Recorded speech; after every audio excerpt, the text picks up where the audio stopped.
Jeg var lige ved at flippe, for er på vej i IKEA. Ellers forsøgte at slippe. Den gik bare ikke, sådan noget knæp ikke. Magter ikke at diskutere det mere. Så det er jo så det vi gør. Henter min kæreste på jobbet, som jeg har gjort mange gange før. En prinsesse med privatchauffør. Håbede ellers hun havde droppet det der IKEA-projekt, eller glemt vi skulle have shoppet. For det går ud over mit humør. Masserne på tilbudsjagt gør mig skør, det har jeg jo sagt. IKEA-møbler mangler dimensioner. Anti-abstrakt siger det bare. Har sgu lidt større møbelambitioner. Kald det ufrivillige adaptioner. Sådan nogle helt nye topdirektører har en stram økonomi, kan du høre. Vi skal bare lige forbi hospitalet, inden vi for alvor kan køre. Så det er det vi gør.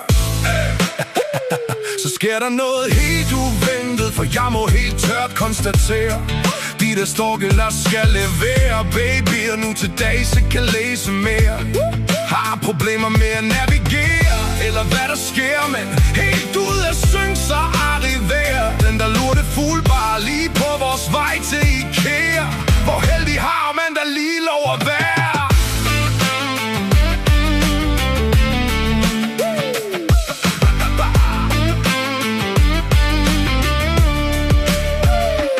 Inden jeg får set mig helt omkring, blev vi totalt strippet af med klonset helt befiblet. Så bliver der hundsæt, der skal åbenbart tempo på. Pænt stærkt, det hele skulle gå. Så vrimler det med Gud og hvermand. Stod bare glået, helt rystet. For gik jo rundt og troede, vi skulle i IKEA, og så var vi pludselig her.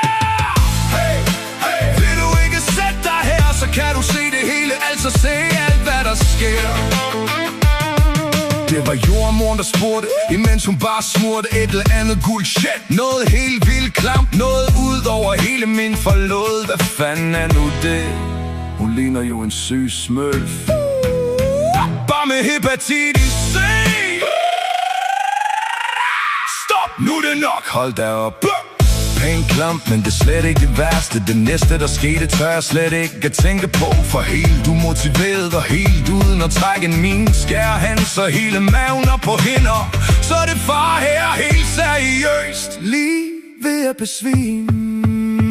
Prøver at rejse mig og gå, men det kan jeg slet ikke nå. Trænger bare ret meget til ikke at se ret meget mere. Den der fødselsforestilling, det chokerer, kan ikke abstrahere.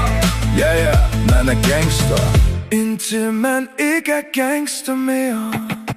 Vælger at tage sagen i egen hånd, at træde i karakter. Så jeg fordufter for, trænger til lufter. Kan simpelthen ikke klare mere. Med blodet tilbage i hovedet er jeg på vej tilbage. Men inden jeg når så langt, var der en stemme der sagde: tillykke til den nye far, en lille velskabt pige. Mon altså hun har. Det er også helt okay, hun skal lige lappe sammen. Det plejer til ammen en dag eller to, vil jeg tro. Ej, hvad var det hun sagde et par dage? Fucking uholdbart, det er klart. Hvad fanden skal jeg gøre? Har sgu da aldrig haft ansvaret for en spritny baby før.